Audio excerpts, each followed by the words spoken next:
please stand for the pledge.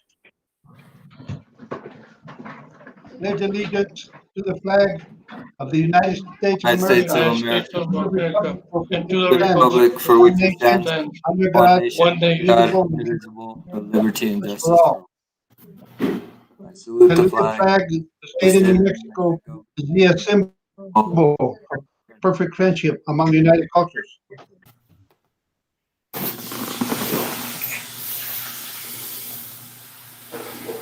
Entertain a motion for approval of agenda items. So moved. Motion by Mr. Holguin, second.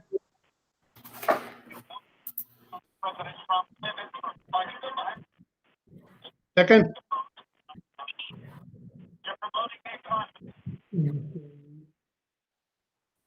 Second. Here. Second by Mr. Cordova. And I believe questions Mr. on the Gomez agenda? is on.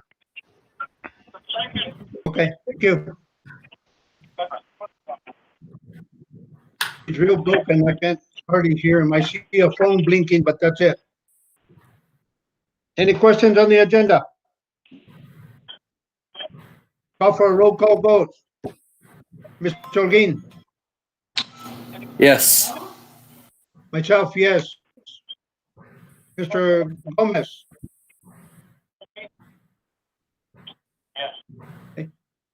Okay, Mr. Cordova. Yes. Motion carries.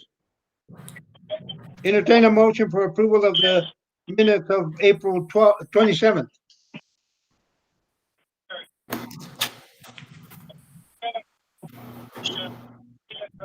So moved.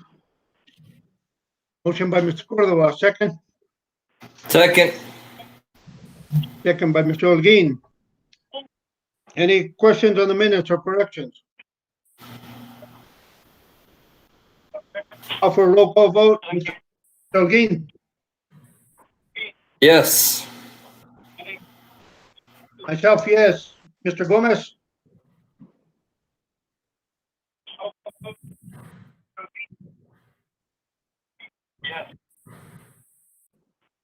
Mr. Cordova? Yes. All those opposed? Motion carries. Move us to item number 2. Do we have a recommendation to go into executive? Yes, sir, Mr. President, members of the board, the administration recommends that we go into executive session for approximately 25 minutes. And this is to discuss an update on personnel as affected by the approved budget of the last board meeting. You heard the recommendation. Roll call vote. Mr. Holguin? Yes. Myself, yes. Mr. Gomez?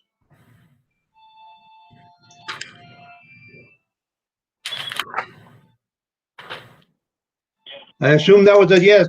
Mr. Cordova? Yes. We're in close.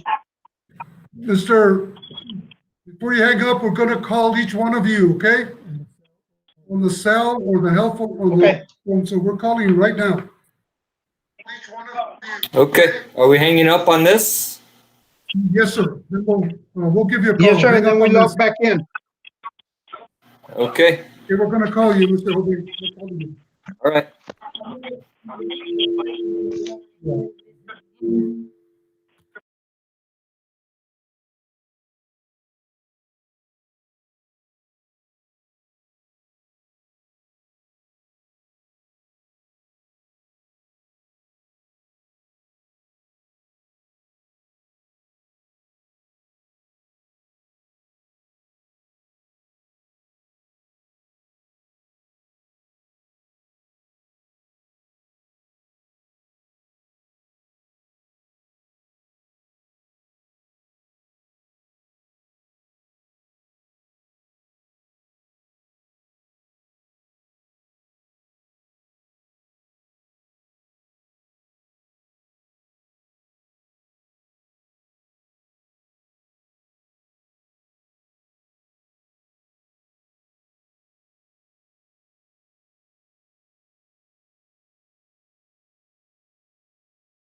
United Congress.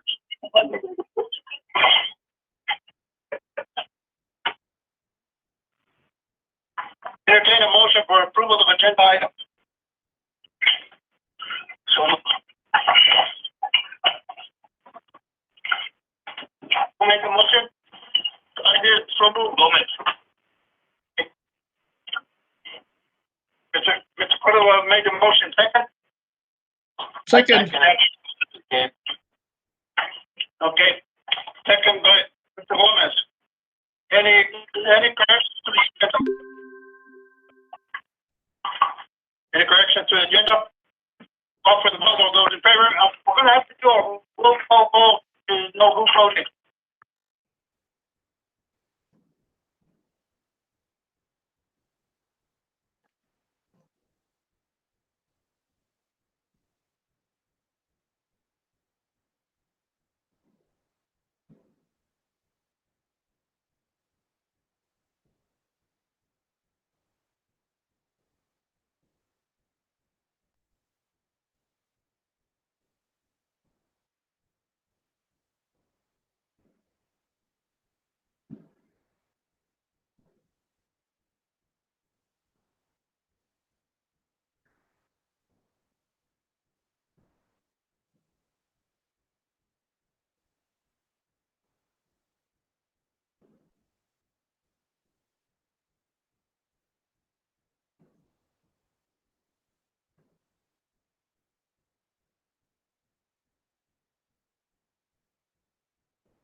Hi, Frank. Hello, am I on? Unmuted. Hello, Frank. We're okay. We can hear you now, Frank. Okay. Is Guardiana on? Gomez también.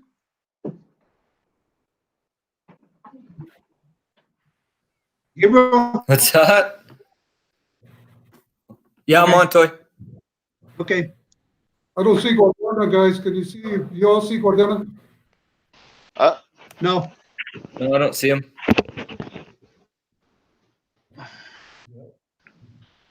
I don't see Mr. Gualiana on.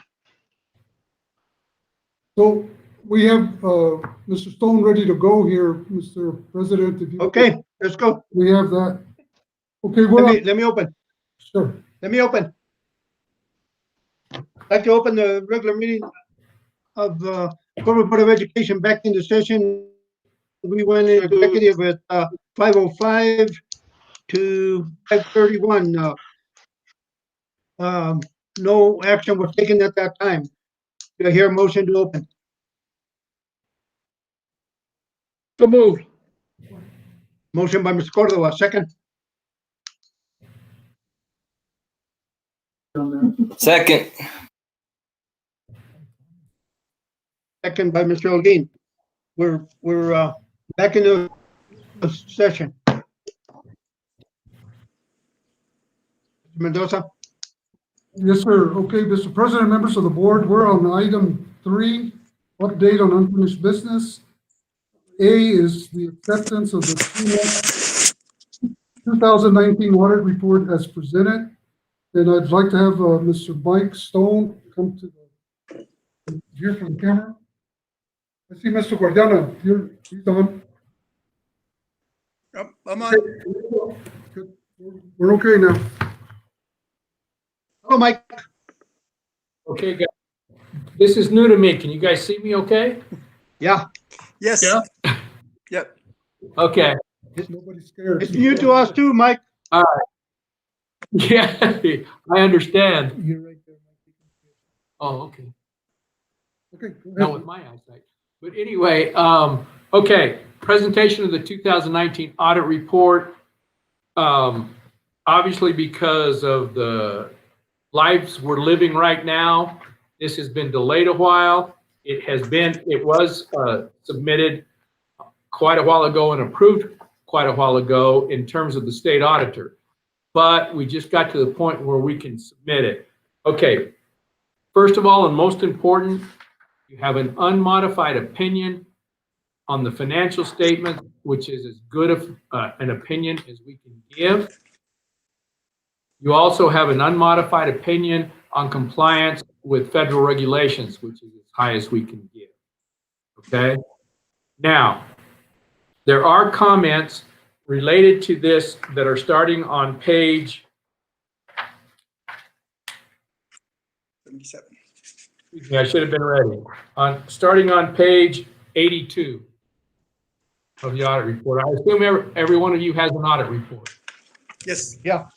Okay. Yes. Okay. Okay. First of all, let me preface it rather than going over it every time by saying this was a difficult year for the entire district. The reason being is that June 30th, the prior year, controller who had been here, or the finance director who had been here for 25 years, retired. There was no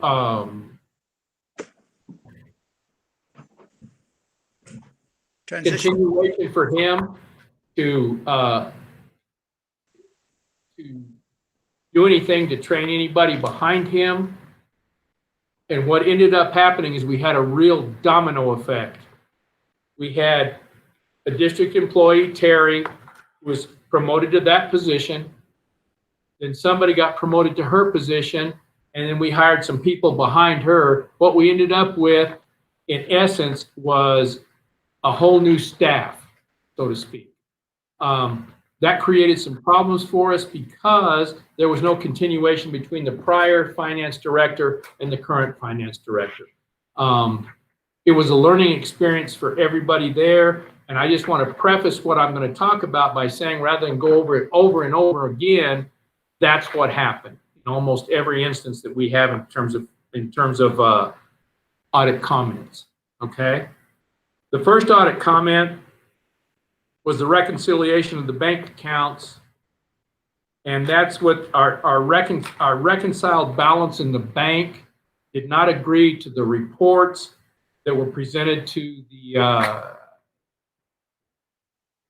PED. Thank you, Terry. PED.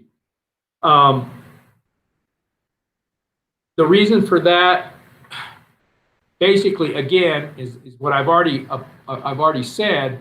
But basically, what happened is that our reconciled balance, once we got it reconciled, was significantly different from what had been reported to PED. The reconciliation of the bank account is the #1 priority in any school district because you guys operate on a cash basis. But we had a situation, we reported it, we've taken care of it, we've gone from there. And so that was the first comment. Okay, the second comment is again the same thing because, in all honesty, Terry was teaching the people below her and didn't have a chance to complete everything she needed to complete. So our requests for reimbursement, particularly related to federal funds from PED, were filed late.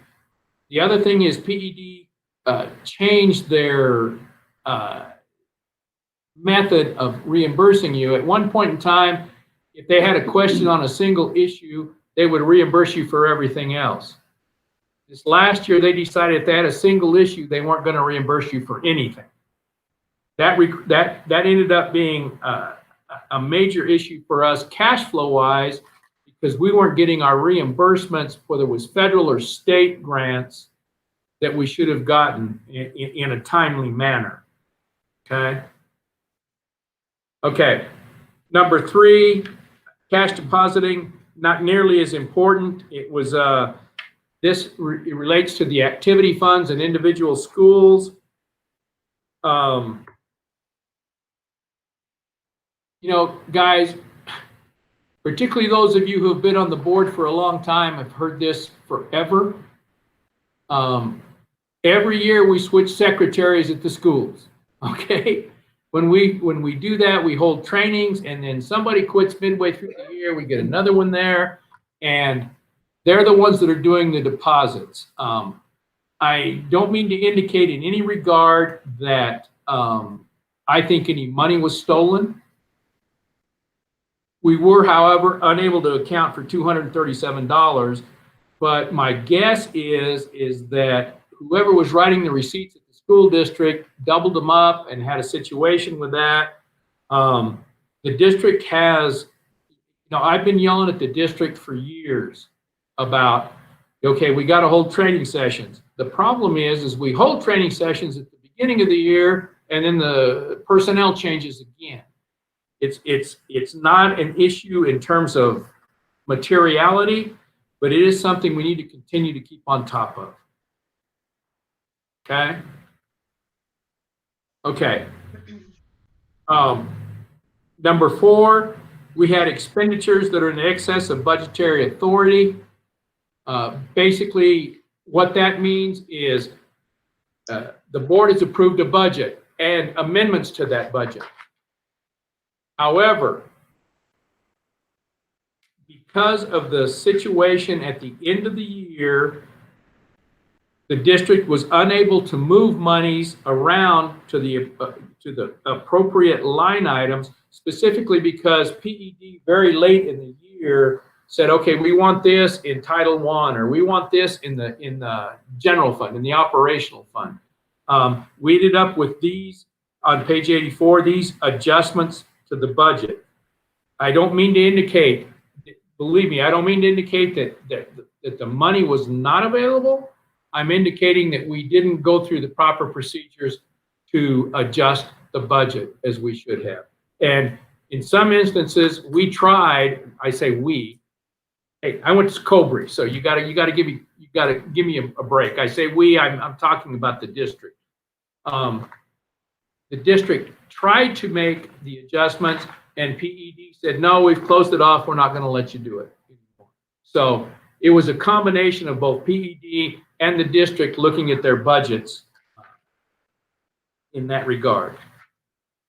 Okay. Travel reimbursements. On page 85, we noticed there's the first 3 are things that happened. They were not necessarily indicating that the travel did not occur, not indicating that people got paid more than they should have or did not put in their stuff. Number 4 is perhaps the most important as far as I'm concerned. And this again relates directly back to the fact that Terry was trying to train people. People were overwhelmed, and the reimbursements that were made, for example, if a teacher traveled in September or October, they might not have gotten reimbursed until March or April. That is a problem, obviously. They did get reimbursed by June 30th, but there was significant delays in it, and I think that is a problem. Okay. Okay. Expenditure compliance. This is something that happens to everybody every year. The purchase order is dated after the invoice in 21 instances. That has to do with the accounting system. It won't let you enter one after the date that you have told somebody, yeah, you got the money, you can go ahead and buy it. And so we end up with that situation. Not a big deal. Okay, number 2, again, is important. 45 instances of late payment were noted, incurring $650 in late charges. Again, we got into a situation where, in all honesty, every member of the staff was kind of overwhelmed for a while. I think that has since been, according to my discussions with Terry, that's since been taken care of. But it did end up with us incurring $650 in late charges, and that's those are only the ones I tested. Remember that we only test a percentage. We don't test 100%. We test a percentage. So there's probably more out there that we didn't find, but we need to get our bills paid timely. Okay. Okay. The last one is the audit report submission. The audit report was submitted late to the New Mexico State Auditor. Part of that was the district's problem. Part of it was my problem. I was scheduled very tight. When we had some problems here at the district, particularly related to deposits being recorded into the system, we had to go back and do some significant additional work to find what the true balance was. Example being, there were certain deposits that were actually deposited in the bank, but had not been recorded within the system at the school district. Okay, so when we started trying to reconcile cash, we said, okay, we got to go back and we got to identify. And so we pulled each individual deposit from the bank statement and looked at it to determine what had not been made. That took us some significant additional time. After that, because I was scheduled so tight, I couldn't get back and get it completed. Perhaps it might have been done 3 weeks, maybe a month earlier if I had been in a better situation. So I will take some of the blame for it. But basically, we had to, if we were going to express an opinion on the financial statements correctly, we had to get the correct cash balance, and we had to trace the deposits and make sure they were all, the ones that were in the bank were all in the system and were appropriately posted to the correct fund. Okay. Now, when it comes to major federal award programs, we had no comments. Basically, those are the comments we had. And on the last page, page 87, the contents of this report were discussed February 6th. Obviously, it's May now. You know, blame the coronavirus. I mean, what can we do? But we were late. We were late, but this report was released probably the end of February, and we're just to the point where we're presenting it to the board at this point in time. We've got a list of the people that were there at that exit conference, and all of this was gone over at the exit conference at that time. And certain of you, obviously Frank was there, and well, both Franks were there. And so yeah, we discussed it, and I want to make it clear that I was working together with both the superintendent and, probably, no offense, but more importantly, the finance director. Before that, I was discussing the issues with them before that. They were well aware of it. We figured out the best thing to do was go ahead and go forward and get this thing right, rather than just disclaiming an opinion on the financial statements, which would, at some point in time, could have put you in a difficult situation, particularly if you were looking at bonding or doing something like that. That's all I have. It's done. You've got an unmodified opinion on the financial statements. I'm guessing, you know, I highlighted what happened in the comments. I didn't go through each line item because obviously you guys can all read, so I don't need to do that. But I'm open to questions, and I would remind you that it is an action item, and it does need to be either approved or disapproved. I'm done. Fixed. I guess, Mike, this is Toy. I guess my question, and that's all, is did you get with Mr. Mendoza to correct all of these findings or? Yes, sir. Because all of them have a comment down at the bottom. Yes, sir. I have worked with Mr. Mendoza and Terry both, and I worked with Terry particularly during the period when the audit was going on. So yes, Mr. Mendoza is well aware of it. We have discussed it, and I believe that they're taking it to heart and they're working on it going forward. That's my understanding. Now, understand that after June 30th, I have not had any necessarily contact with the district. I haven't looked at anything past June 30th of 2019, but I've had meetings with them as to what needs to be done and what's going on, and I believe that yes, sir, they are taking measures to fix these things. Okay, thank you. Mm-hmm. Any other questions?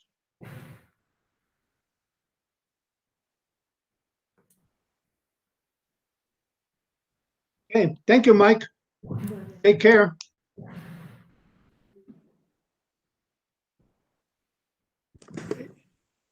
Hello? Yo, I couldn't, sorry, no Mike. problem. I couldn't unmute myself. Anyway, you've done, it seems like you've done a lot of work in the operational part, and I appreciate that. And heading in the right direction is a great relief, but it's also kind of wondering how objective is it that you performed the audit when you've been involved in making a lot of the corrections? That's a really good question. The answer to that is if you find, if we were here posting the books, then you're right. We might have an independence problem. But if we find a problem and we say this is what needs to be done and propose it to the district and the district makes the adjustments, then we don't have an independence problem. And that's basically what we have done. It's really no different than the fact that the district operates on a cash basis, but yet your audit reports on an accrual basis with receivables and payables that are not in the district's books. We're hired to do that. We propose those adjustments. They are approved through the representation letter at the end of the audit, and we don't make the adjustments. We propose them and show them where we think that what they should do, and they make that decision themselves. It's their decision, or it's your decision. It's not mine. I'm proposing adjustments. If you say, no, I don't want to make those adjustments, then I've got to make a determination of if I have to modify my opinion on the financial statement. So in that regard, we've got to be very careful, and you're absolutely right. We've got to be very careful to do it so that it's the district's adjustments if we find something we think should be adjusted. But they approve all adjustments that are made in a representation letter prior to us ever issuing the audit report. Okay, I still, basically, but you're reviewing the results of recommendations that you suggested to put in, and that is kind of still kind of a sticking point for me, but I appreciate what you've done. Some of the things that I have is the not looking at internal controls. And that was a decision made, and that was that way last year as well, and I guess probably prior years. But on page 78, in the first paragraph,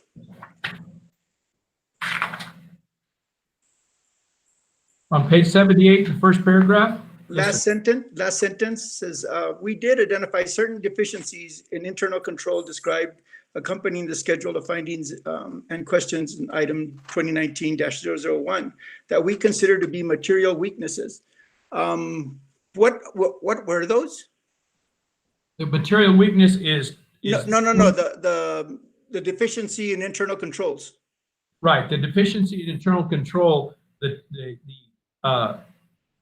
reference 2019-001 is a reference specifically to the comments I just went over, and 2019-001 is on page 82. It's the first comment that was made, the reconciliation of bank statements. We believe that to be a material weakness. In that sense, you tested 9 items and 7 of them found to be not in compliance, correct? Yes, sir. So just kind of to note to the other board members, and you mentioned it earlier, is your sample was very small. Do you have an idea of the percentage of your sample? Well, we'd have to divide whatever 7 is divided by 9 because that's the total bank account. No, that's it? The total 7, that's all we have is 9 bank accounts? 9 bank accounts, and 7 of them were not reconciled. So whatever that percentage is would be what it is. But we looked at every bank account. So we looked at 100% of the bank accounts. But so roughly 72, 73%. Not that I'm getting at the number itself, but to put it in perspective, if the percentage is the 9 out of 7, that's roughly around 70 something percent, close to 80. Actually, it's more. It's more than that. Anyway, that aside. I don't have a calculator, man. Okay. No, but that aside, I just want to put it in perspective, and in terms of we have 9 accounts and 7 of them have issues that we kind of take that into consideration. Also, of the, let's see, of the travel claims, did you find discrepancy? You found a little bit of discrepancies in terms of some things being paid that weren't being paid a little bit higher. But you also found you found someone that didn't have any documentation of approval. Yes, sir. That's correct. So in the process of reviewing these, I take it that's absent in terms of making the payment. They can make the payment without looking at an approval for it?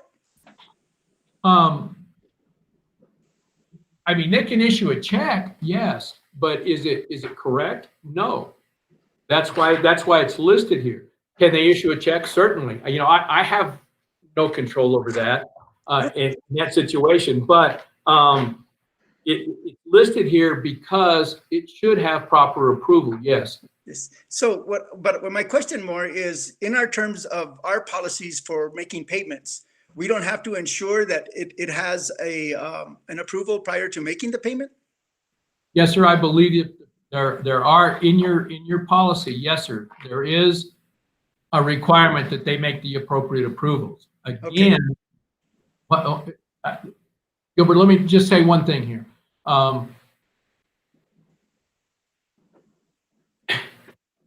You guys were behind the 8 ball all year last year, okay? Everybody moved up. We hired new people to do the travel and per diem. We had a problem with it, okay? I'm listing it here as a problem exactly. But what you're saying is exactly correct. I'm not arguing with you at all. And Mike, I'm not doing this to come down on the staff either. I'm kind of taking it more on our role as a board. We're supposed to have audit committees. We're supposed to have budget committees. And if we did some of this actual review of a sample of different activities, we might have had identified them and, you know, made that work better. But there are some districts which have board members prior to the board meeting pull a small sample to look at, okay? Is it required? No. But yeah, there are some districts that do that. So. Yeah, and the requirement goes along with each district is required to have an audit committee as well as a budget committee, and that's within that purview.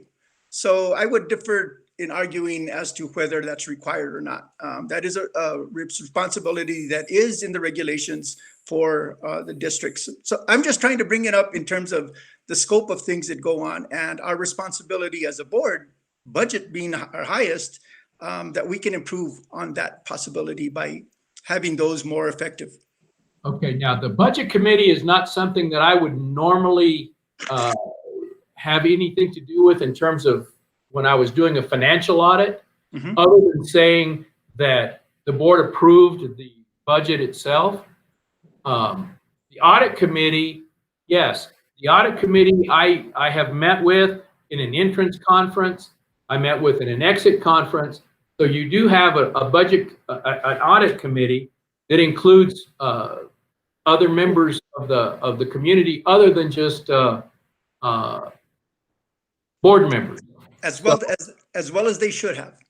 Yeah, I saw the list at the back, and you had 2 public members as well as other people from working in the district, and that's correct. That should be, but it isn't just to follow the annual audit. And as it's described in our training sessions, that the annual audit is not really focused on finding fraud per se. And the chances, statistically, they stated that the chances of finding fraud or finding fraud in that audit process is like 3%.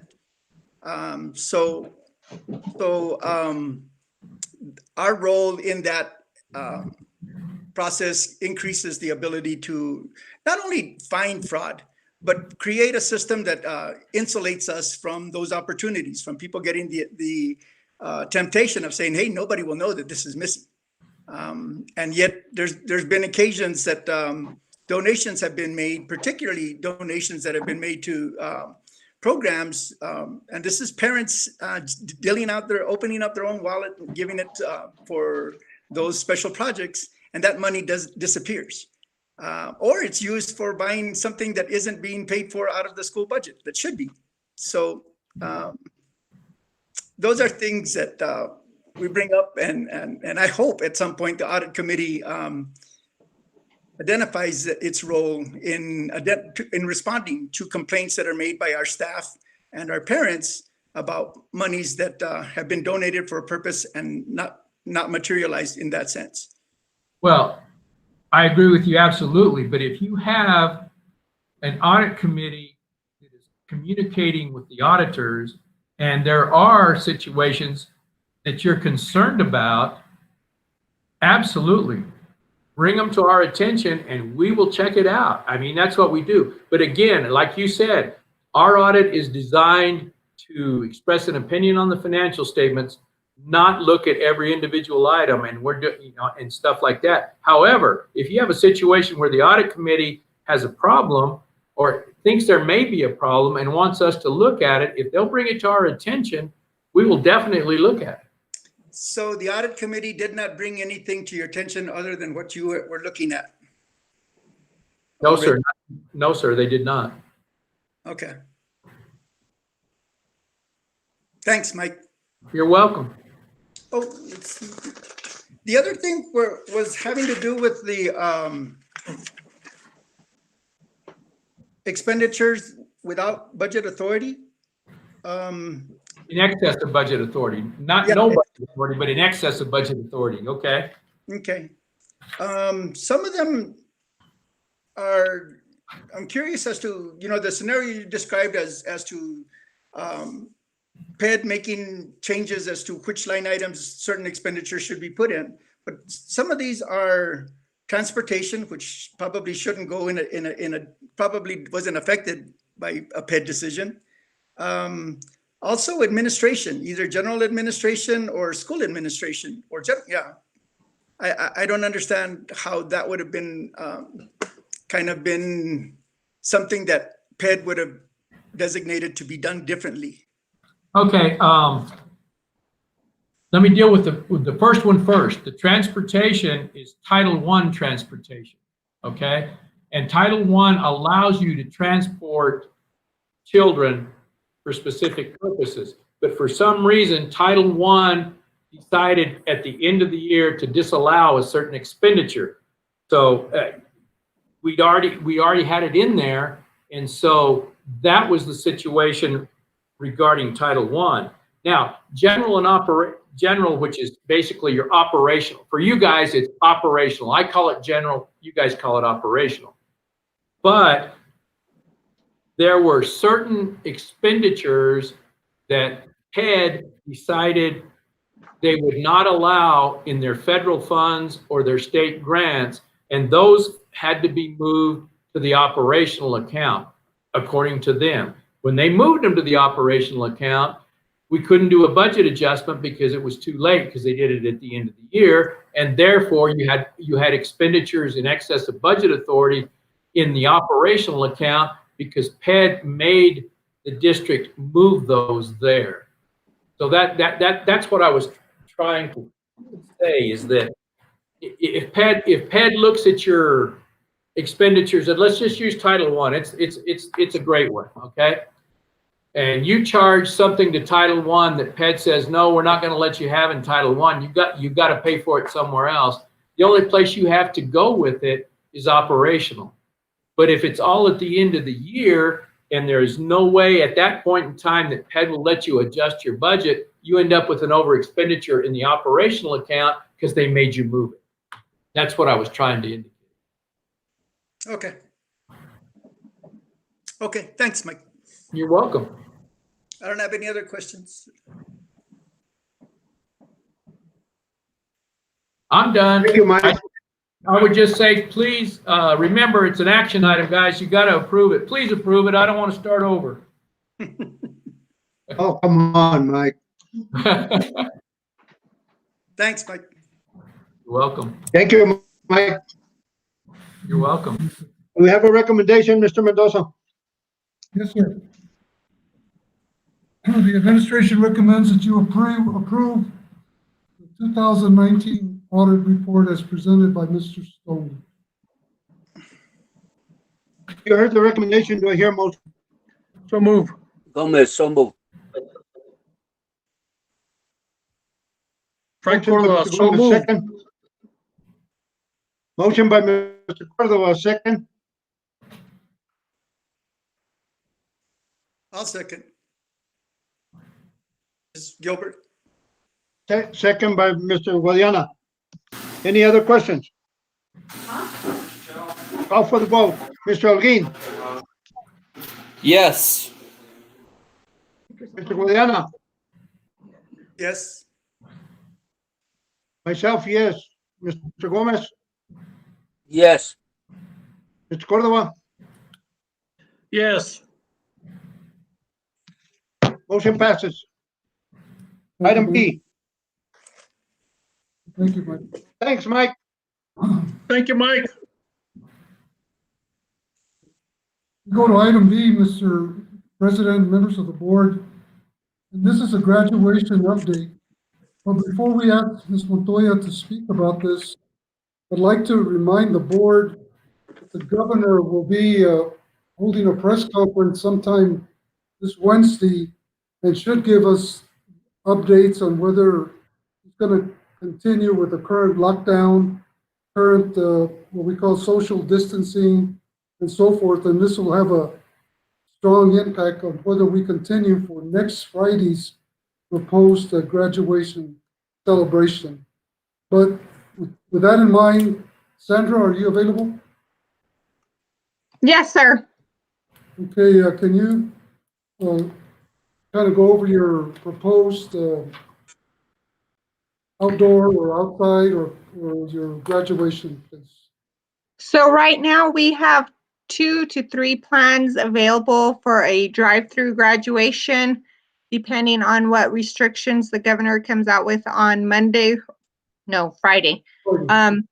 So one of the ideas we have is having the students come in with the parents. So there'll be the student with 3 other parents or guardians or relatives in their vehicle. We have them parking up at the top student parking lot, and then they'll drive down. We'll have the bow system set up for the announcements.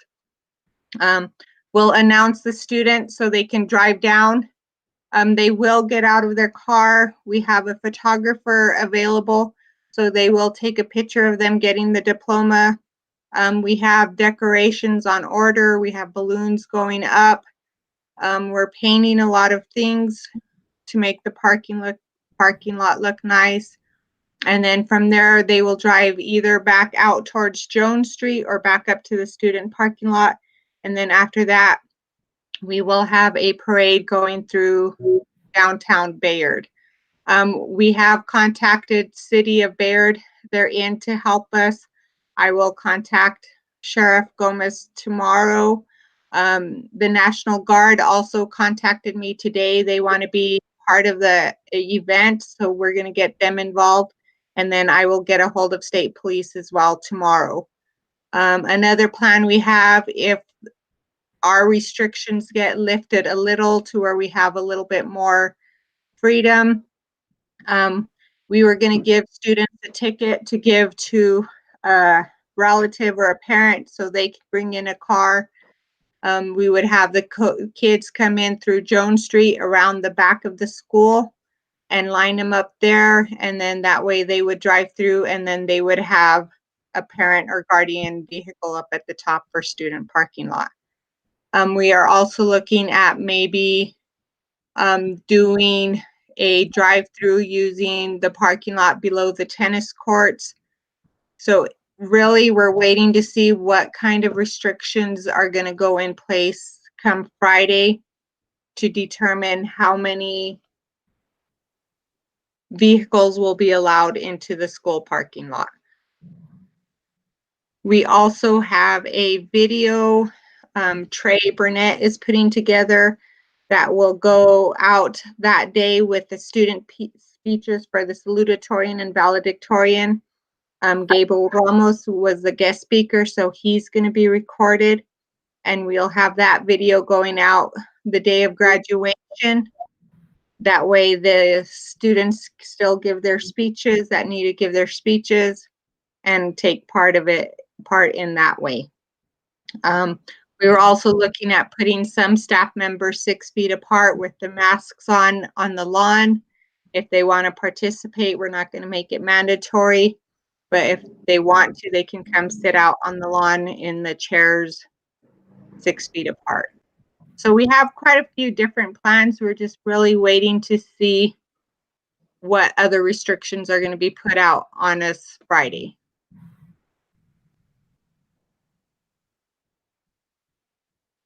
Members of the board, if you have any questions at this time, Montoya can answer. Yeah, this is Troy. My question is, if they continue, I don't think we can have more than 5 people on the ground at the time, if the restrictions continue like they are right now. And then at that point, then we'll do a strict drive-by to where the students will enter in, get their diploma, and then exit through Jones Street. Kind of Okay. like the prom parade. Okay, So thank you. the question, this is Frank. The question that I've got is, will all board members want to be there? Absolutely. Okay, Gabe, I say the same thing. Mr. Guadiana, Yeah, yes, absolutely. Frank Gomez, Yeah, same with me. I'd like to be there. okay. Mr. Sepulveda, Only if I can wear a mask. I think we're all going to be in masks. Okay. Sandra, this is Mr. Mendoza. There's only a question about the gowns. It's going to be super hot. I'd recommend the board members not wear, or we don't wear the gowns. There we, because you're going to have chairs for us 6 feet apart. Aren't we going to separate us? Or the board, the administration can sit. So that's just my That's opinion. fine with me if we don't have to wear the gown. That's probably better. Yeah, it's going to be hot, guys. You know that. And we're looking at moving the graduation up from 6 to 4. Because we're thinking it might take a little bit longer because the students are going to have to sign for their diploma. So it may take a little bit longer.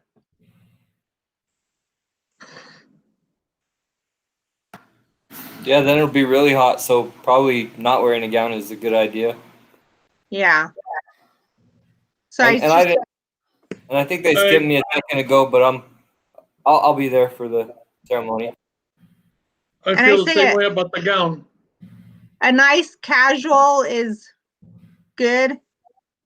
And then once we have the go ahead, then maybe in July have the graduation ceremony in the gym or somewhere.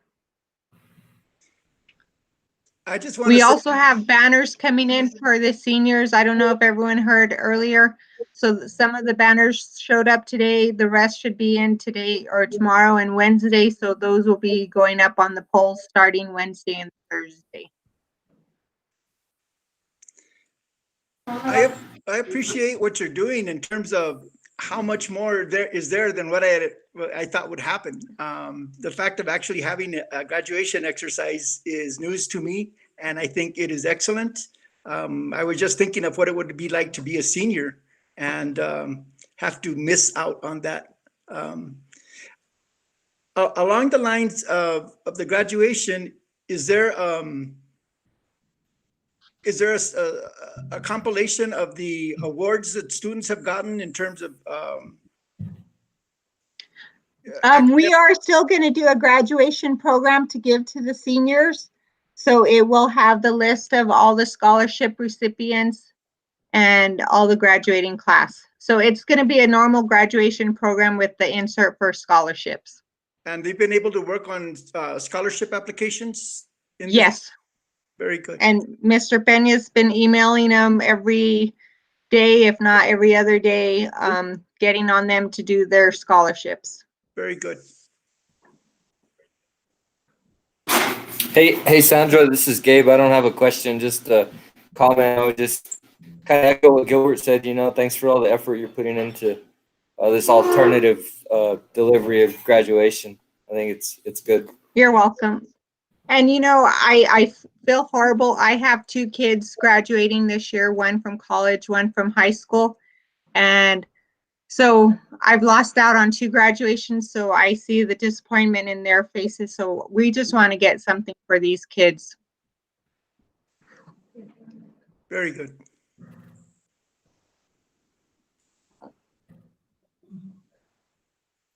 Thank you, Sandra.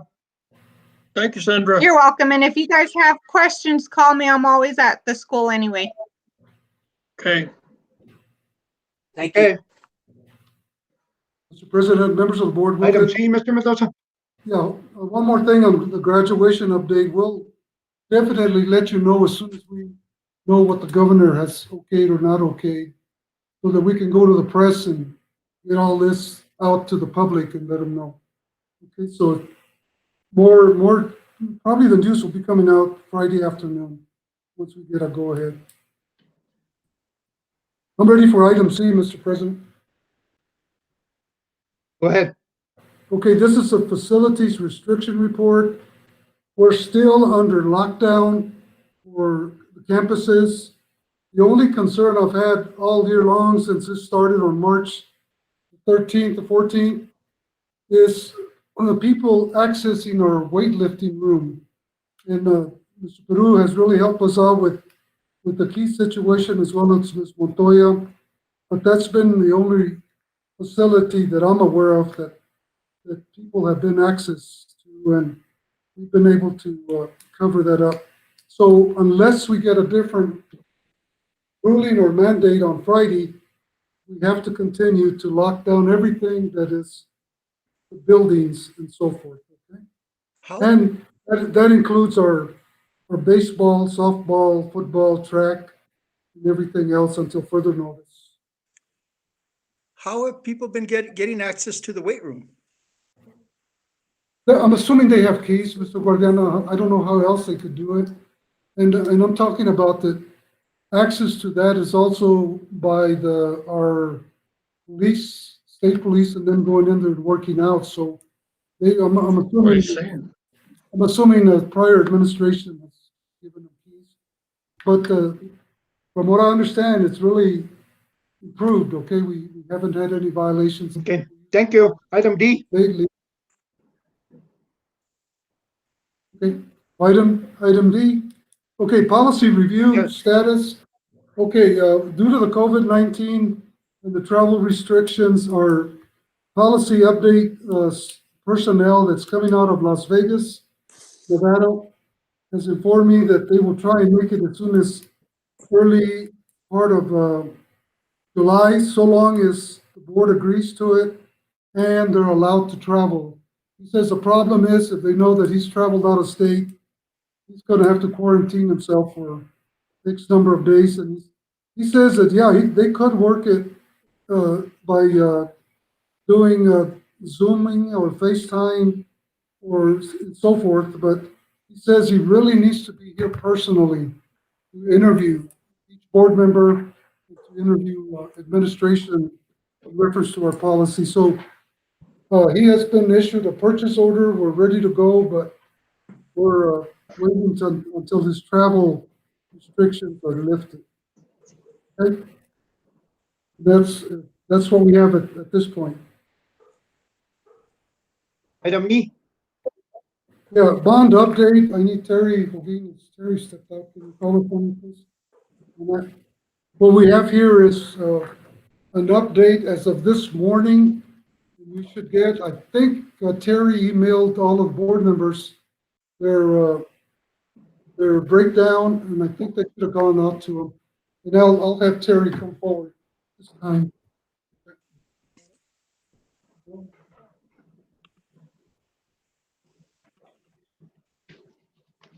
Good evening, everybody. hello Terry. Hey, Terry. Can everybody hear me? Yeah. Yep. Yes, okay. Yes. Did everybody get the email I sent? It was earlier this afternoon. It didn't go out this morning after all because we were having issues with our email.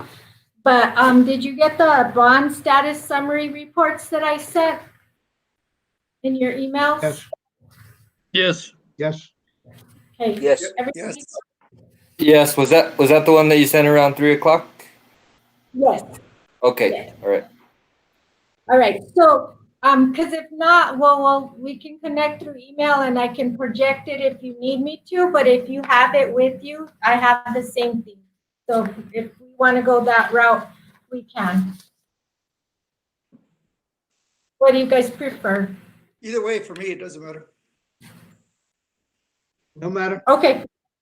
All right, so what I did, Mr. Holdeen, you had asked if we could kind of summarize it instead of have so much of the vendor information on there.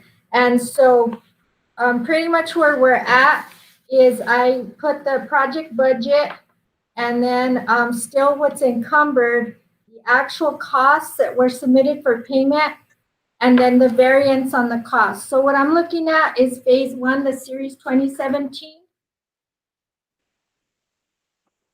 So without going through each individual project necessarily, you can see that the top ones, the top 6 are completed, and then the other ones are still in progress, and then the gyms are the Central Elementary gym shit says no, hasn't started yet.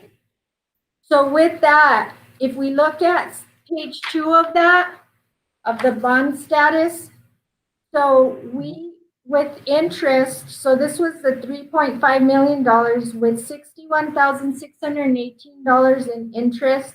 We have resources of $3,561,618. If you take that and subtract, we've already encumbered, back to page 1 of 3242, no, I'm sorry, 2388 on the purchase encumbrances.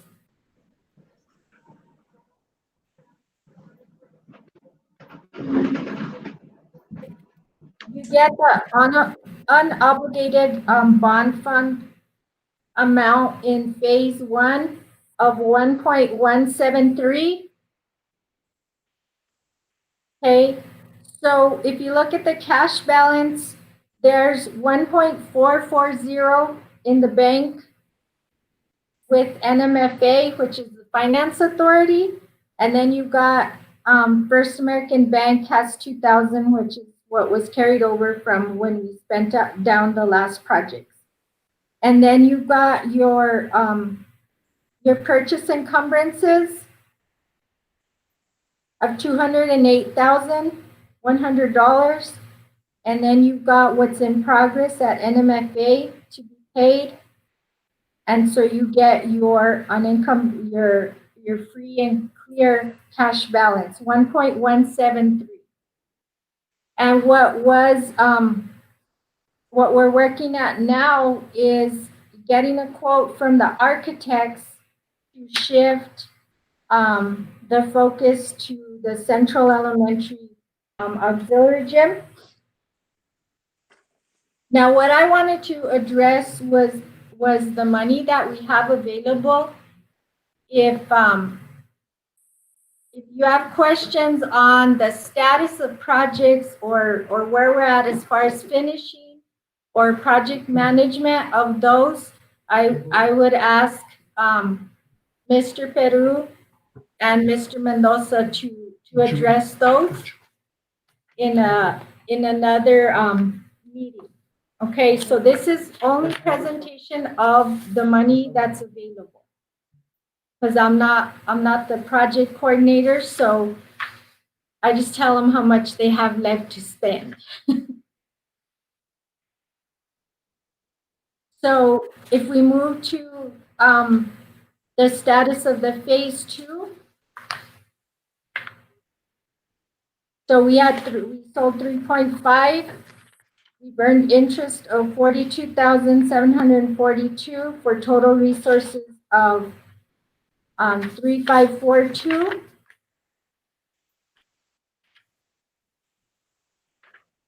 Now, if you look at the estimated purchase encumbrances, we've got 3,442 already tied up or expended. We've got $50,000 in outstanding expenditures that we have encumbered but haven't been invoiced yet. So we've got a balance in phase 2 of $49,779. Say that again, Terry, how much? $49,779.91. That's the bottom line. Now, these cash balances were as of reconciled as of March 31st. But we do have the purchase encumbrances and anything that NMFA has in progress. I've already considered those.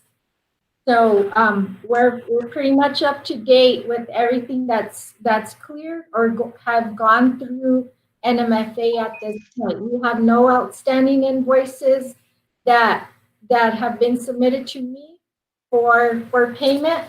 Now, one project that we have in progress in phase 1 that is still going, and we don't know if there's anything outstanding on that except for the 196, and that's at the football fields, but we submitted every pay app that we received from the Zacaton construction.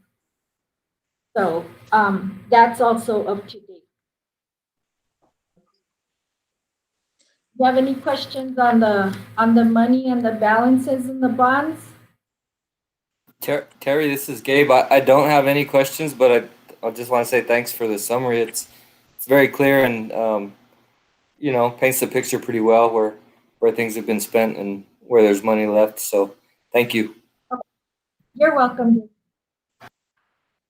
Terry, I have a question on the numbers, and I appreciate the detail that you provided. But on the first one, that you have the Bayard Elementary School renovation, $1.1 million. And that's already been purchased and paid for? That was the $1.1 million that was left over that was loaned out from PSFA to finish off the Bayard Elementary project.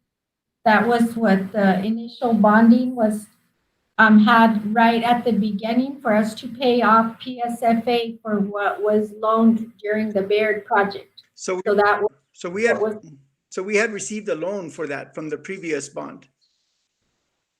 The PSFA had loaned us money. Okay.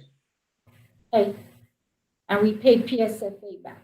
Okay. And the other thing, when you have for instance, you have the Cobre High wrestling auxiliary gym, and you have $586,000, and there's nothing that's been spent to that, I take it. Or actually, there's $84,000 because it's the same thing as the basketball and volleyball auxiliary gym, correct? Right, those two projects were combined, and what's encumbered there is the architectural services. Okay, That's what's encumbered. So, but all that we paid out on that is $4,700 for the survey that was done on the area where the old tennis courts were. okay. So there's $501,000 left for that then Budget, budget. in budget? Yeah, we haven't encumbered that plus what we have for the central elementary gym, 293,000. So that's been determined what? On the gym. So we're shifting. That's been discussed. Mr. Guardiano, on that, we're currently in discussion with the architects on the central elementary gym. As a matter of fact, we have a conference call with them tomorrow. That's Mr. Peru and myself to finish talking to them about the design and so forth. We will have a full report for you. We'll have Mr. Peru and also the architect's information on the June board meeting on the status of where we're at for the high school. Okay, that's really what I'm looking forward to. There's a lot of public concern, and I think Gabe's direction has been that we make this as the information available as possible. So part of that included putting this information on the website, and so I take it this is now going to be on the website, but really there's not a narrative that's going to take the public to kind of understand where the other ones are going. And I'm just wondering if there's going to be any kind of information there that kind of shows where the other projects are and what's the estimated time of either beginning the work or completion of work, whichever is applicable. Well, I think that would be not the finance side of it, but No, correct. We could post this part, and then the project narrative could go on as well. So we just have to coordinate between the financial piece and the project piece. Okay. Yeah, I would second what Gilbert's saying. I would like to see that made available to the public, either on the Facebook page or, Cobre's website. It would be good information to share with everyone, I think. Right. Oh, and if you want, we can start with this, but like you say, it may not give a clear picture because it's a lot of numbers and projects and stuff. But I think if we tie it all together by June, we'll present to you, and then and where the project managers present, and then go from there. And the last question on the dollars, you have the variances and you have 1, 2, 3 of them that are negative. What's the impact of that, and how is that being adjusted? Are we taking from other projects that we had anticipated more money, or is it balancing out by those that have an excess amount? It seems to be at this point balancing out. I was remiss in balancing out the bottom, but we are okay because of when you look at the second page of that, when we went to first sale, the project's budgeted was 3.2, not 3.5. So we had unbudgeted of 258,000, and then plus the interest of the 61,000. So we've got a slight cushion there that we can work with as long as we don't overrun any more of the projects. Okay. We had requested some funding from the state to make up for the Title IX deficiencies that we have with the baseball field. Did that materialize or no? That's not something that Mr. Guardiana, to answer you right there, that was discussed as well as other requests that we had to Mr. Ramos, Senator Ramos, and Howie Morales, so forth. Everything's been put on hold, to my disappointment. We had been told that we had received, for example, a $100,000 grant by Mr. Ramos's office to key the high school security to adjust the situation where we can come in with a keyless system and so forth at the high school and eventually the whole district. And all of a sudden, because of the oil money in our foreseen budget statewide coming a shortfall, those have been put on hold. We're actually not going to realize any of that money anytime soon. Okay, so maybe if our oil and gas come up and so forth, they'll release some of those funds. We received that last week. So I recall that everything's on hold. Notification. Of a freeze on all capital projects. So anything that has to do with capital outlay was frozen. I'm just bringing it up in terms of, and what you mentioned wasn't anything to do with Title IX. My concern is how we're going to catch up in the deficiencies that we are in Title IX applications for especially the softball field. Well, that was one of the ones, there was $280,000 appropriated for Title IX efforts to bring the field up, and that's been put on hold. What I'm saying, everything right now is on hold. For the notice. Certainly looking at the budget and trying to adjust it. And Mr. Peru online. Mr. Peru, you want to comment on what Senator Ramos has told us and where we're at? All right, can everybody hear me? Can you hear me? I can hear you. Okay, I just don't know if I muted correctly. Yeah, one of the things that we were looking at too is with Gabe Ramos and Howie Morales was also on that Title IX stuff. But one of the things with it's not just the oil and stuff, but also with what happened with COVID-19, they're looking at a lot of the monies that they're going to be holding back and having that special session in July. Because I had a question.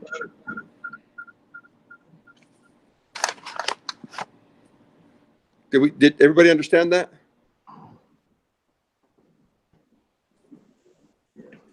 Yeah, Hello? I understood that, but what I'm getting at is if we do have money left over, how are we going to prioritize where it goes?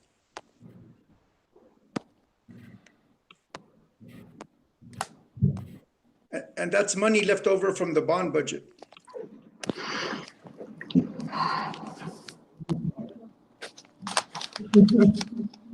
I don't see us. Answer that. There's a phone on or something when you're Very bad echo. Mr. President, I've got a question. Go ahead, Frank. The question that I have is, we have heard the talk about being in violation of Title IX. Have you received some kind of information identifying what we are saddled with that we're not in compliance of? To the best of my knowledge, no, I have not received anything in the superintendent's office in reference to that. Normally, is that a statement that we are in compliance? no, sir, but I have not received any letters. I'm not compliant. I was asked the question and I'm answering it truthfully. That's right. I just want to leave the inference that compliance is not something that we necessarily need to receive a violation for to recognize our needs to address things. Mr. Guadiana, what are you saying that we're not in compliance with in Title IX? Go take a look at the boys baseball field versus the females, and you can kind of get a picture. They're supposed to be similar. Clearly the accommodations for spectators is nowhere near comparison. Just the capacity either. There's if you take a look at the stadium seats in one area and then the bleachers, unblocked from any kind of wind or anything else like that, and handicap access, it's like, there's no comparison. Go take a look. Part of, can you guys hear me? My understanding was, yeah, my understanding was that the coach for the girls softball did not want stadium seat. He wanted bleachers.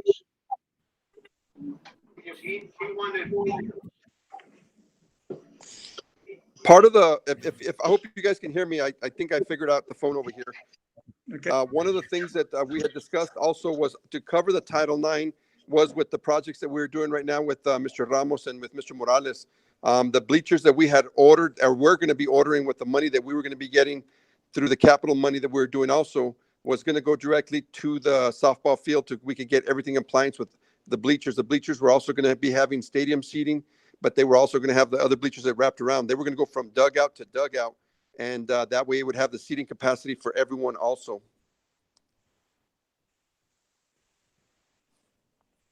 Is that still likely to happen at some point? Well, we were hoping, one of the things is I understand that there's going to be a special session because they put the money on hold that we were going to be using for that project through Mr. Morales' office. We were going to be receiving, I don't have the exact number, but it was 100 and some thousand so we could do the bleachers and cover that area. I know Mr. Morales was working a different avenue because he thought that something might happen. We were also looking at bleachers that we might be able to get from University of New Mexico softball program because they had just put them in 3 years ago, but they were having to take them out because they were out of compliance, but they would be able to work for us for what we needed. I have not been able to talk to Mr. Morales or to Mr. Ramos recently, but I'm trying to get an update so we can know where that money sits because they put it on hold. Thank you, George. No problem. As soon as I have more information, I'll get it out to the public and to the board members just so that you guys know where we're at with that money. Appreciate it. You bet. Thank you, George. Hey, George, this is Gabe. Uh-huh. Hey, kind of aside from the budget aspect of this, but I've heard rumors that there's some issues with our $2.9 million turf investment and the grass and weeds growing up through it already. Yes, we made contact with the company because they're going to be coming down. We have a couple other things also going on at the track. Mr. Mendoza and I were out there looking at it. And what we're going to do is they're going to have to come back in because that's all under warranty. I know that in the softball field, we had some weeds come through. And that really surprised us when we saw them coming through because they were not supposed to come through, especially with what they put under that turf and then the treatments that they put on that dirt that they had under that turf. Because it's like crusher fines that are in there with lime. They have assured us, can you all hear me, board members, that they're coming down? And I've addressed it, the track and everything, so they should be here any minute. Again, they're being limited on travel, guys. Gotta keep that in mind. Because the turf people come out of Phoenix, and I really don't know where I think they're out of El Paso. But I think, well, they're aware of it, and they were disappointed that they had it. It's on the, if I understand it correctly, it's on the right field side, and I saw it. George, that's the only place on that softball. But one weed is too many. That means there's something wrong with the underlying cover. Mr. Hogan, that's all been reported, and we're just waiting for them to show up. Okay, thank you. No problem. Anything else? Hold us I to don't- the public. Is there anything from any letters that we got from the public? I don't have any. Victor has them? Go to administration. Okay, Mr. Sepulveda and members of the board, I've been informed by Melissa Minus, our Director of Special Ed, that this application is in 2 to 3 parts, 4 parts, and they're having to work on them. They've completed the first part, but there's nothing right now that has to be submitted as an entirety. So she's asked that we table this item, and then they'll bring it back to us in June. for action to approve, okay? So the administration recommends that we just table this item at this time. Okay, at this time, this is not an action item, so Right. we don't need to take any action on it. Okay. Go to superintendent's report, Mr. President, if that's okay? Mr. Mendoza, Mr. Sepulveda, Yes, go ahead. so I had submitted a question as some public input, and I don't know if Victor got that, or if you want me to just read what I had sent in, or talk about that. Go ahead. Go ahead, Gabe. Okay, so I'll just read what I wrote. That way it's clear, I guess. And it's a couple of things. It's a question, and you know, frankly, it's a little bit of disappointment, but so I'm just gonna read it. So the Gila National Forest, well, I'll paraphrase a little bit. We partnered with WNMU to develop a fire science workforce readiness certificate, and this, you know, this was an exciting thing that we were doing with them. It's basically a first step towards maybe a larger forestry program at WNMU. Implementation is scheduled for the spring of 2021, and high school students are going to be able to take some of these courses for credit. So it was also, it's made some progress, and you know, we've worked really well with WNMU with this for the past 10 months. You know, so it's been the Gila National Forest, WNMU, and also Silver Consolidated Schools that have been working on this certificate. You know, we've invited Cobre several times to be a part of this, and you know, my first question is, you know, why has there been such limited participation from Cobre High School? You know, personally, for me, it's somewhat disappointing because you know, I work for the Gila National Forest. This is an exciting opportunity for our kids, and even though our kids are still going to be able to participate in it, you know, it would still have been nice for Cobre to have been there and had more ownership and input into the development of this program. So I don't know if people know, but the Gila National Forest provides technical jobs as well as career opportunities in natural resource fields to over 200 people in Silver City, Hurley, Mimbres, Reserve, Quemado, and Tier C, and Glenwood. You know, so I guess my second part of the question, wouldn't it be in our best interest as Cobre Consolidated Schools to partner with WNMU and the Gila on this? And you know, I would just like to see in the future that we take these opportunities and run with them, because they're, you know, I think we should be developing a pipeline of students to these types of programs, especially in our area, because we have, you know, we have a gem of a national forest right in our backyard, and that provides 200 plus jobs, you know, to young people in technical fields and careers. And we should have a direct pipeline to WNMU to help get these kids educated and placed into these positions.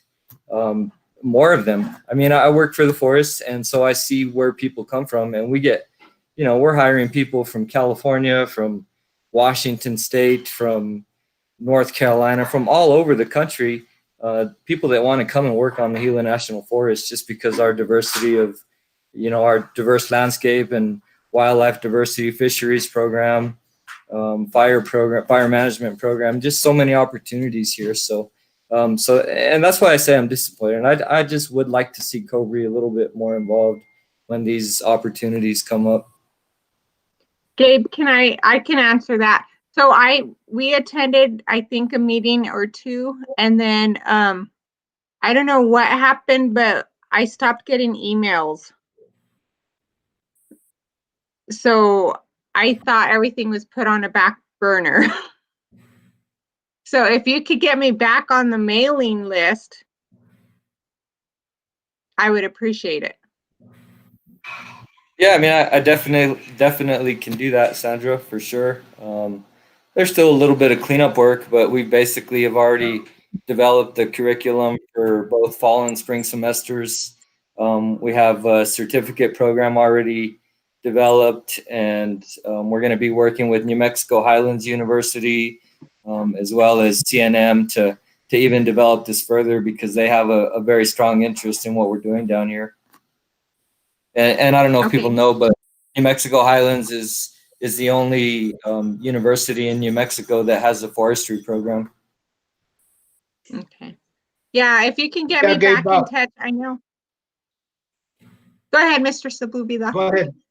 No, go ahead. So yeah, Brenda. just get me Go ahead. back in touch with them. I know we had been playing a lot of email tag.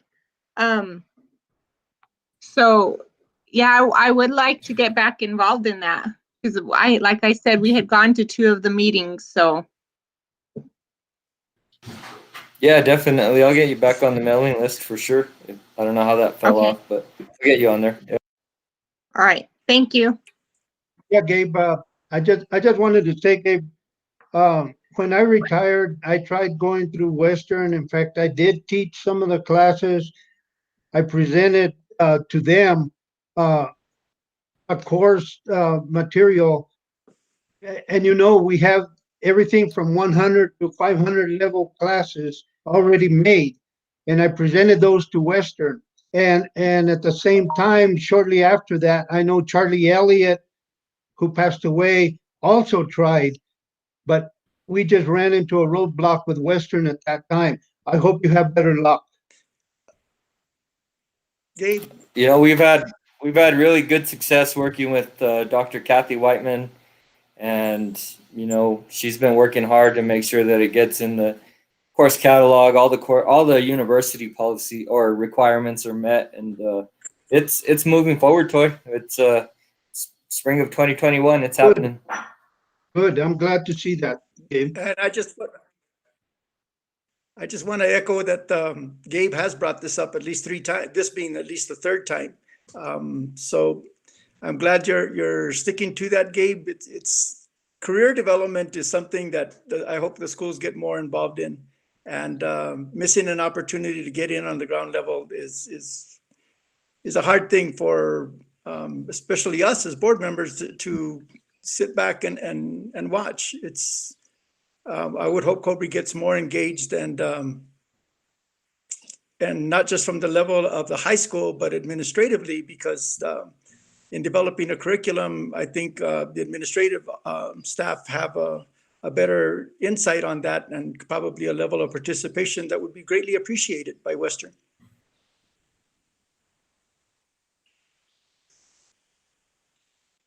Okay. Anything else? Yes, sir, Mr. Sepulveda. This is Victor. Okay. I did have an email come in, Go ahead. and the email stated they heard a rumor that they want to close the schools for May and June for a while. Does that include janitorial staff? As of this morning, Victor. Ask that to Mr. Mendoza. Yeah, no, I'm answering it right now. As of this morning, the superintendent call, which comes in every Monday, says that we must continue as the governor's orders through the 15th, which is the first Friday, keeping all schools closed. But that doesn't mean the custodial staff can still continue coming in as needed for cleaning and so forth. Okay, so it doesn't exclude the custodians, but we have them on a limited basis. Coming into work, we have them half day like everybody else. So we will continue. Everything is normal until this coming Friday, once we get more instruction.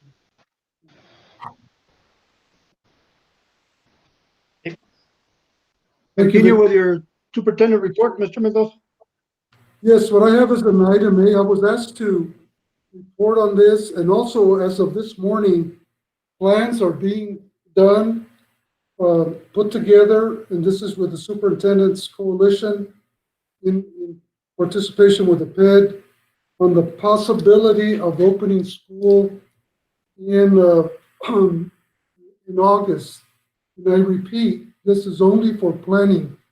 And what I found when it comes to Cobre, I can honestly look at myself and all the administrators, what is required, we would only be able to open up 2 schools.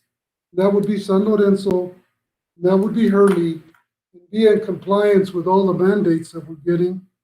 Something like they want us to have social distances in the classroom. That means we have to secure 6 feet to the right, 6 feet to the left, 6 feet to the front, to the back. Can you just limit how many students we could put in?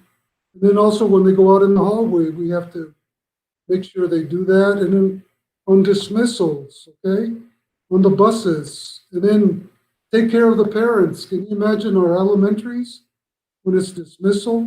They want us to also ensure that parents are not, getting together, not getting together just to visit. We need to ensure that they will be separated as required by law. Anyway, it's just a big undertaking. And to top it off, they want us to make sure that we have hand sanitizers in each classroom, making sure we have masks for the kids, and somehow our nurse or our administration make sure that we have ways of taking students' temperatures as they come into school. Now, those seems like big items, but they are being discussed, okay? So I can imagine Sandra, I can imagine Pat in Bayard Central, in the other schools, how to comply with this, especially lunchtime. Lunchtime, they want us to serve the students in the classroom. With the limited personnel, that's another thing that it's going to be tough, okay? So as more is developed, I will share with the board and the rest of the administration. But like I'm telling you, it just seems an impossibility to be able to do what we're being required to, with our schools being the size that they are. I can imagine the big schools in Las Cruces, Deming High School and so forth. I don't see how they could. So that's pretty well what we're facing with, but let's just see how the COVID-19 proceeds in the state. But as you all are hearing, the northwest corner of the state is really, they're not letting them have graduations like Sandra proposed. They were told that they're shut down until further notice.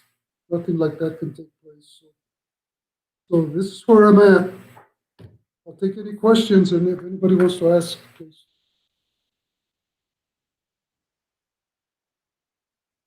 Okay, anything else? I guess on that, Items Mr. for next Mendoza, agenda. Hold on, please. Go ahead, Gabe. I would just ask, I mean, we probably know that there's going to be some increased requirements for sanitizing and cleaning surfaces that kids touch. I mean, are we even talking about or thinking about increasing janitorial staff at all? I mean, those types of things. Okay, right now with the current budget, the answer would be no. But I understand, listening to him this morning, money supposedly coming down from Washington, and it's going to be divided proportionally to the district. And it's money that we'll use for our discretion. But what I have asked George to put together, and he's shown me already samples of what he's going to propose and run carry once we get this money. A simple gun to take a person's temperature as they're coming in runs anywhere from $69 to $89 roughly to purchase. So we have to purchase plenty of those to have in hand, and then also sanitizing. What else? Whatever. We can't find it right now. It's all under backlog and the washing of the hands and so forth. Everything's so tight. Yeah, we are looking at and it's going to be tough, Mr. Hogan, but we would do that. If worst case scenario, we would have to be contracting out contractors to come in and assist, not on a full-time basis, but assist as needed. Okay. Well, I definitely feel your Thank you pain. We've had the same struggles at my office, trying to find hand sanitizer and cleaning supplies, bleach, Lysol wipes, that sort of thing. And, definitely having to search pretty hard to find that. But there's local places like the Little Toad Creek Brewery or whatever you call them. They make hand sanitizer and they're selling it. That's what we ended up doing for our supervisor's office here for the Gila. is purchasing from them. And, you know, it meets the requirements, 80% alcohol or whatever. If I can just mention, It smells quick, kind of funny, I but just found out in visiting, Gabe, with one of our products is ZEP, and I was visiting with their representatives, and one of the things that they're doing is we just found out that the Jack Daniels Corporation is shutting down one of their plants, and they will no longer be making alcoholic product out of there. It's going to be strictly sanitizer.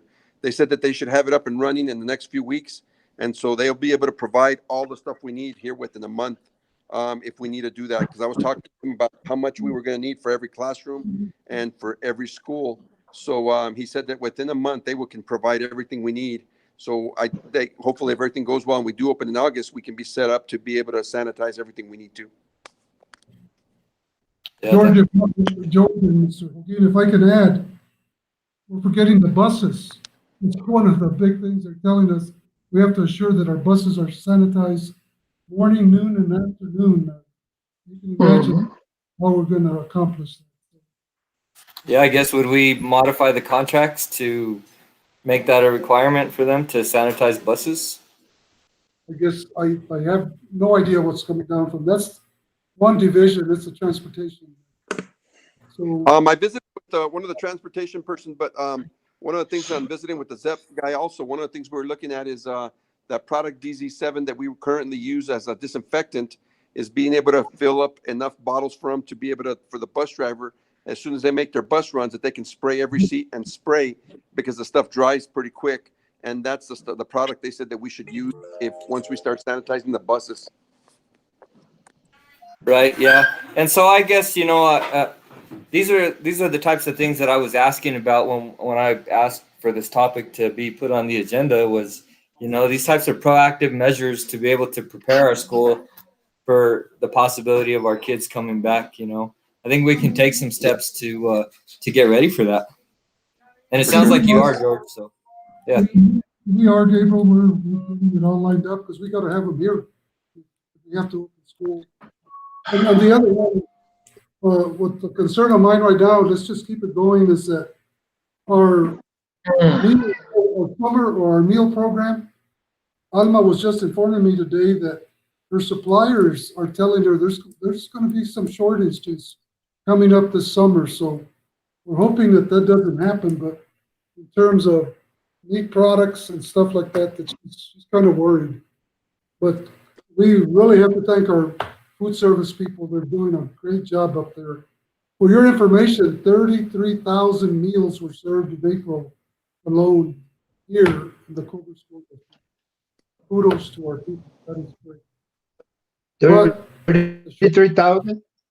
33,000, yes, in the month of April. That's a lot of sack lunches. Along those lines, I brought up a concern last meeting, and I wonder if we need to put it on the agenda.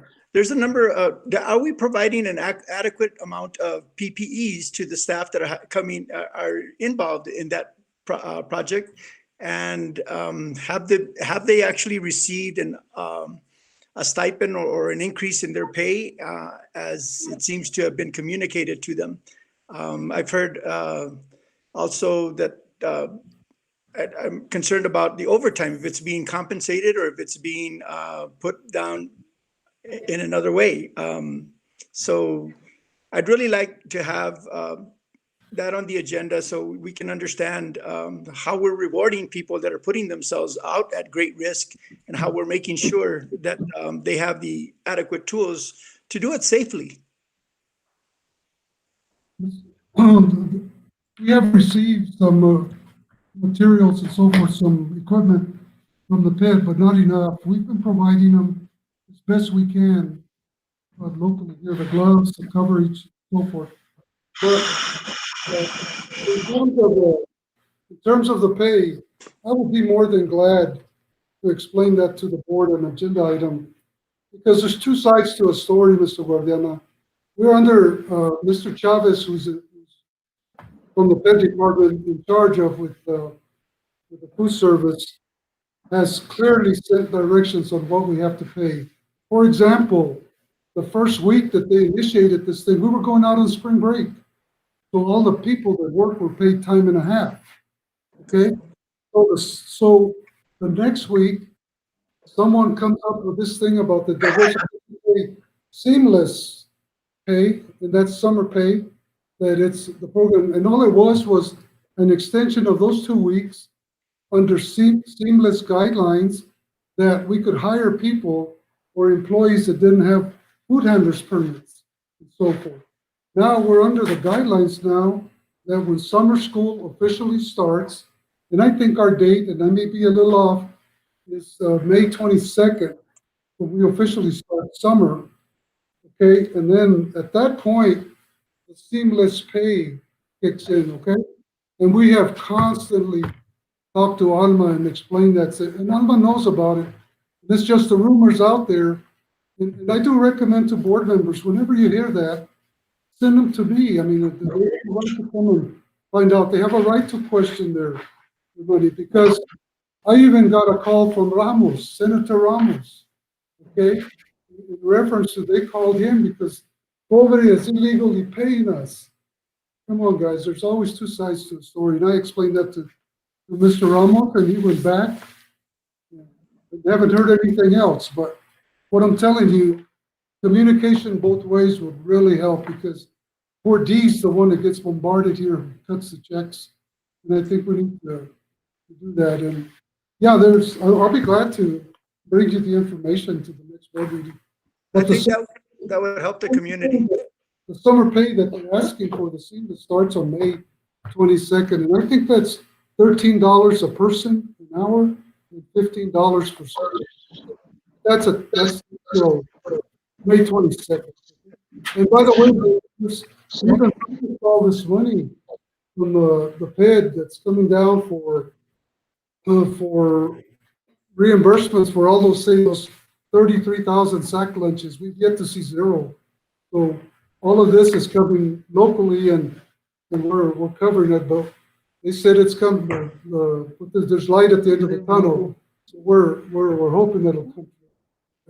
But we'll continue feeding our kids to the best. And what's really improved too is, we have 2 buses running up there in English. Yeah, one north and one south, and all the way to as far as the City of Rocks. I didn't realize we had kids that come out over there, City of Rocks, and then Lake Roberts. So that's really increasing. And now we have middle school kids and high school kids. That is good. Thank you for bringing it. Appreciate it. Anything else? I don't. Items for next agenda. The IDEA B application. Anything else? I don't have any at this time. All federal programs applications will be put on.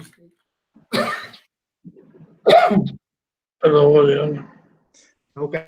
I have one, and that is the donations that don't seem to have gone to the people that actually collected them. I mentioned the 2 areas before, and I can do that again if you'd like, but it's still a problem. From what I understand, there's still somewhere around $900 in between the two entities that has not been received. Actually, more, $900. And not one of those entities had received $600, but that ended up going to school materials as opposed to things that they had intended to spend it on. All right, just get it in writing for us so we know exactly what it is. Okay, I shall have that. Sure. Anything else? I have no other. No, sir, I have none. That's it. Motion to adjourn. Thank you. So moved.